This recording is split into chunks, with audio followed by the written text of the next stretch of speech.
নিমিষেই উৎপাদন হচ্ছে বিভিন্ন ব্র্যান্ডের হাজার হাজার লিটার মদ। হাতের স্পর্শ ছাড়াই পর্যাপ্ত পরিমাণ মদ তৈরিতে সক্ষম এই যন্ত্র। এতে কমেছে সময় ও উৎপাদন ব্যয়, নেই সিস্টেম লসও। অটোমেশনে প্রোডাকশন করছি। এই অটোমেশনে প্রোডাকশন করার কারণে আমাদের অধিক উৎপাদন হচ্ছে। ম্যানুয়ালি পদ্ধতিতে যে আগে হাতের স্পর্শ লাগতো, এখন অটোমেটিক পদ্ধতিতে আর কোনো হাতের স্পর্শ প্রয়োজন হয় না। এই মেশিনেই কাচের বোতলে মদ উৎপাদন করছে কেরু। প্রাথমিকভাবে 1 লিটারের কাচের বোতল বাজারজাত শুরু হয়েছে। প্রিমিয়াম ব্র্যান্ডের এই মদের বেশ সাড়া মিলেছে বাজারে। অটোমেশিনে কাচের বোতলে মদ উৎপাদন করে কেরুর আয় আরও বাড়ানোর প্রত্যাশা কর্তৃপক্ষের। অটোমেশন আমাদের ইউরোপিয়ান মেশিন এবং ইউরোপিয়ান ফিল্টার ব্যবহার করতেছি, যার মাধ্যমে আমাদের এই প্রোডাক্টের গুণগত মান আরও বৃদ্ধি পাচ্ছে।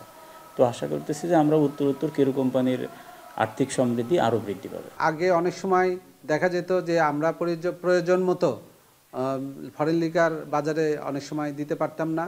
এখন এই অটোমেশন হওয়ার ফলে আমরা যখন বাজারে যেভাবে চাহিদার দরকার সেভাবে আমরা দিতে পারবো।